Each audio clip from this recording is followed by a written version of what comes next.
할렐루야, 우리 다 함께 성경 암송하심으로 새벽 기도회를 시작하겠습니다.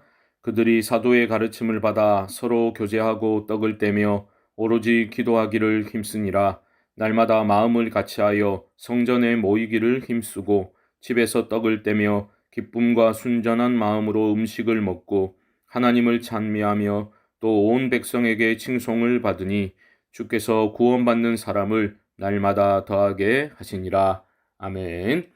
하나님 말씀은 사무엘하 3장 1절로 16절의 말씀입니다.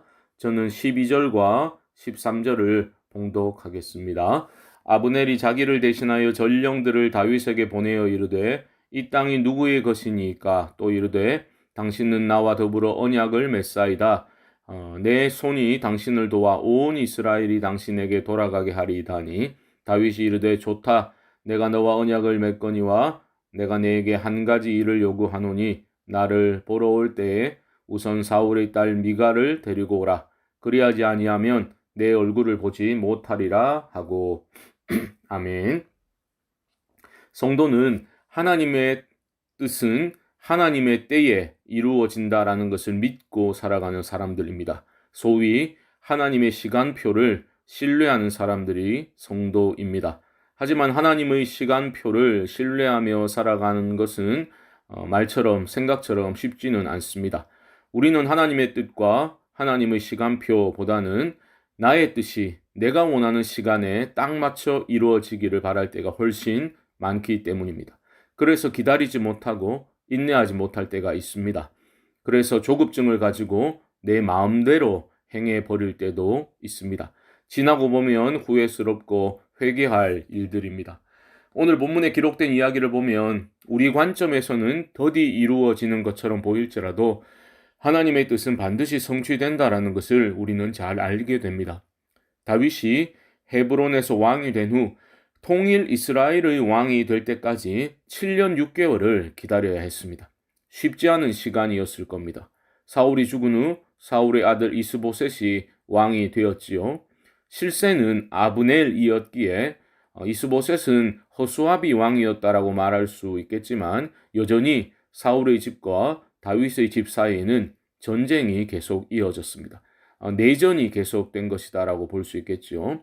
하지만 오늘 본문 1절 말씀이 보여주는 것처럼 하나님이 택하신 쪽으로 점점 기울어지는 것을 보게 됩니다. 1절 말씀 보시면 사울의 집과 다윗의 집 사이에 전쟁이 오래매 다윗은 점점 강하여 가고 사울의 집은 점점 약하여 가니라. 결국 하나님의 뜻이 다윗을 통해 이루어지게 될 것임을 보여주고 있습니다. 하지만 하나님의 역사는 진공 상태에서 이루어지지는 않습니다.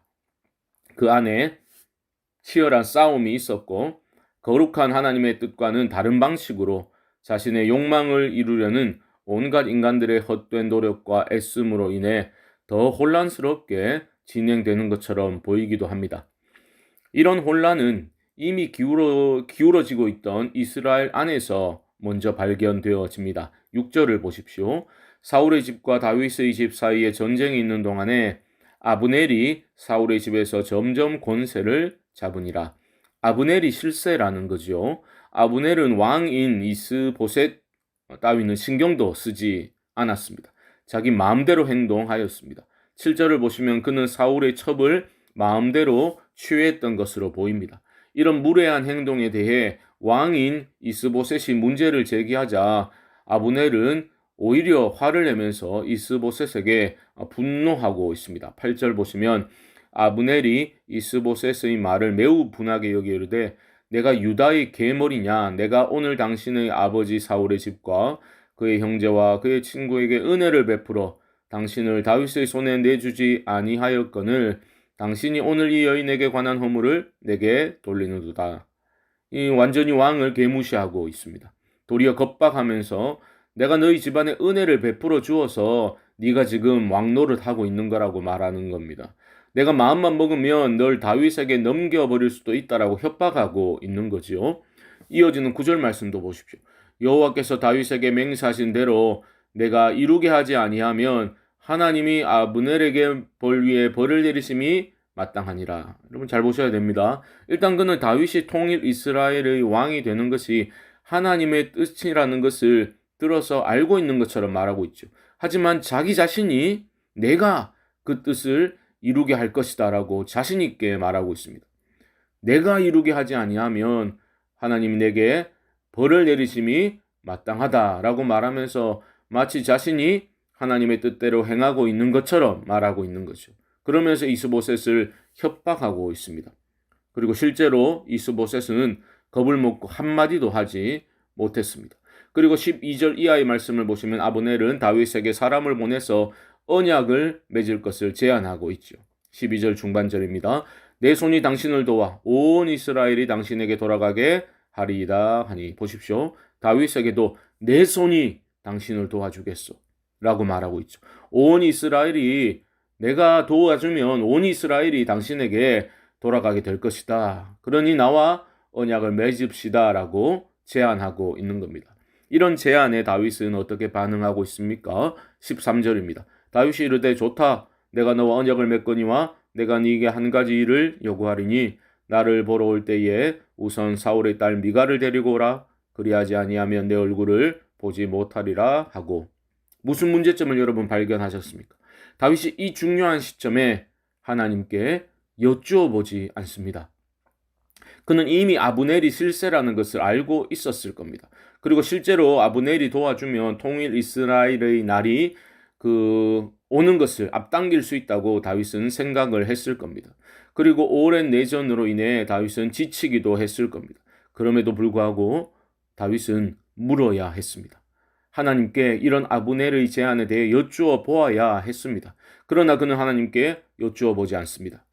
그저 더 이상 피 흘리지 않고 통일 이스라엘의 왕이 될 수 있다는 좋은 기회로만 여기면서 정치적인 잔머리를 굴리고 있습니다. 대뜸한다는 말이 사울의 딸 미갈, 자신의 아내였던 미갈을 데려오라 요구합니다. 통합을 위해서 미갈을 데려오면, 사울의 딸이니까요, 미갈을 데려오면 모양새가 좋다고 다윗은 판단을 했던 겁니다. 그리고 그 방법도 보면 정치적으로 아주 보기 좋게 이스보셋이 미갈을 다윗에게 돌려보내는 그런 방식을 취하고 있습니다. 여기에는 하나님의 뜻과 방법, 하나님의 이끄심이 전혀 느껴지지 않습니다. 이게 문제입니다. 적어도 이 부분에서 다윗은 아브넬과 큰 차이가 없는 것처럼 보이기도 합니다. 아브넬은 하나님의 이름을 덜먹이면서도 철저히 자신의 야욕을 채우기 위해 행동하였지요. 그리고 다윗에게 제안을 했습니다. 여기서 다윗은 하나님의 마음에 합한 사람의 다른 점을 보여주어야 했지 않습니까? 정치적 논리에 사로잡혀서 쉬운 길을 선택할 것이 아니라 무엇이 하나님의 뜻인지를 그는 여쭈어 보아야 했습니다. 오랜 전쟁으로 지쳐 있었노라고, 평화적인 방법으로 통일되면 무엇이 문제인가 라고 말할 수도 있을 겁니다. 하지만 오늘 본문에 나오는 다윗의 모습은 교만하고 영적으로 둔감해진 모습과 그리 멀지 않아 보입니다. 사랑하는 성도 여러분, 우리 중 누구도 자신 있게 하나님의 뜻에 합한 삶을 늘 살고 있다고 말할 수는 없을 겁니다. 그래서 날마다 엎드려 하나님의 은혜 안에 거하며 하나님의 뜻에 이끌림을 받게 해달라고 도우심을 구하는 기도를 우리는 해야 하는 겁니다. 아무리 좋아 보이는 길이라 할지라도 쉬운 길을 선택하는 것이 아니라 하나님의 뜻을 여쭈어보고 내 뜻이 아니라 하나님의 뜻에 순종하는 그러한 삶의 태도를 견지하며 살아가는 우리 모두의 삶이 될 수 있기를 주님의 이름으로 간절히 축원드립니다. 합심으로 기도합시다. 기도에 늘 깨어있어 매 순간 하나님의 뜻을 여쭈어보고 그 뜻에 순종하는 삶을 살게 하옵소서. 수요일은 선교와 전도를 위해서 기도합니다. 우리가 파송하고 후원하는 모든 선교사님들에게 하나님의 선하고 강한 손이 함께하사 승리하는 사역이 되게 하소서. 모든 성도들이 불령의 열정을 회복케 하여 주옵소서. 포스트 코로나 시대를 우리 교회가 지혜롭게 준비하게 하시고 11월 13일에 있을 행복의 초대 행사를 통해 영혼 구원의 역사가 있게 하여 주옵소서. 이외에도 개인적인 기도의 제목들을 가지고 우리 주님의 이름을 한번 부르고 기도를 시작하겠습니다. 주여